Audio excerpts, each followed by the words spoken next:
WXCO 98.9, Wausau's real news and great conversation. Here's your Daily News Roundup.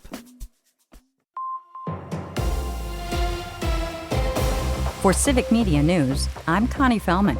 Former Lieutenant Governor Mandela Barnes became the third Democrat to drop out of the race for Wisconsin governor yesterday. Lieutenant Governor Sarah Rodriguez pulled out 2 weeks ago following a campaign finance controversy, while former State Economic Development Chief Missy Hughes ended her candidacy in June. Following Rodriguez's exit, Milwaukee County Executive David Crowley re-entered the gubernatorial contest, backed by Governor Tony Evers. These political shifts are happening as nearly 130,000 have already submitted their absentee ballots. On Wednesday, a judicial ruling dismissed a Democratic-backed legal challenge that aimed to permit voters to recast ballots they had previously filed. Governor Tony Evers activated the Wisconsin National Guard to support tornado victims just hours after touring the damage in Menasha yesterday. Evers said activating the National Guard will ensure every available resource is deployed quickly and effectively to support cleanup, restore essential services, and keep people safe while recovery efforts continue. According to the governor's office, National Guard members will assist with debris removal, traffic and safety support, wellness checks, and other services as requested by Winnebago County officials. The governor hasn't yet said how many troops will be deployed to the area or when they'll arrive. Officials say no fatalities still have been reported, but widespread damage has left many neighborhoods without electricity and under boil water orders.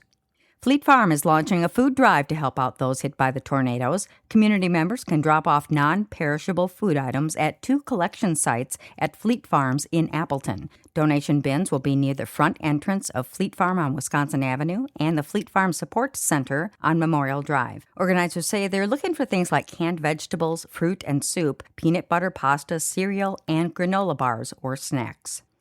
A former Packers fan favorite player is revealing a terminal disease diagnosis.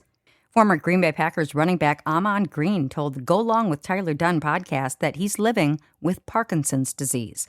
The 49-year-old says he was diagnosed over a year ago, but is ahead of most symptoms through medication and a proper diet. He's the second ex-NFL running back to announce a long-term diagnosis this month after former Tennessee Titan Chris Johnson went public with his battle against ALS. Madison's independent police monitor says she doesn't yet have all the evidence from the Madison Police Department, but she has already begun her investigation into the police-involved shooting death of Corey Ruiz.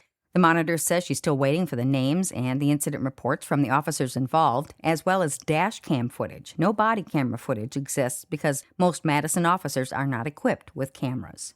Governor Tony Evers and the Wisconsin Department of Transportation are announcing that 101 communities across the state will receive $30 million through the local Small Structures Improvement Program. The funds are set to repair or replace aging culverts and small bridge structures on local roads across Wisconsin. In a statement, Evers said these investments are making a difference for communities that otherwise would not have received any funding. Stoughton's City Council has voted to end its contract with Flock Safety following months of public opposition over privacy concerns. The city signed the 2-year, $25,000 surveillance camera agreement just 7 months ago, but will now pay a $12,500 buyout fee and remove the cameras. Police officials say the cameras were intended only as a public safety tool. Stoughton now becomes the 7th entity in Dane County to end or to not renew its contract with Flock Safety. And that's your state news update. I'm Connie Fellman for Civic Media News.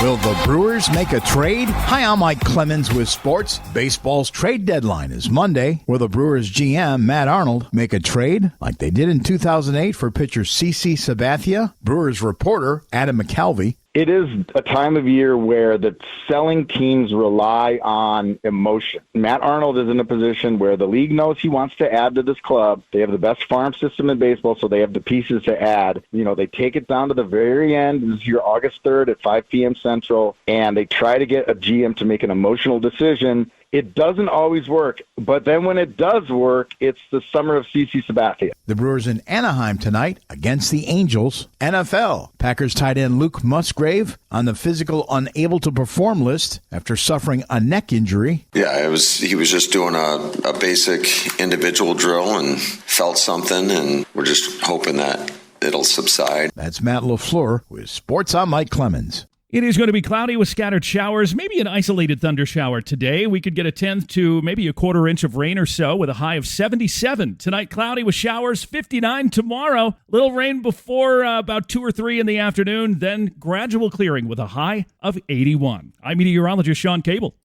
That's your Wausau News Roundup from WXCO. Find more news anytime at WXCO.FM. Subscribe to this podcast on Spotify, Apple, or wherever you find your podcasts.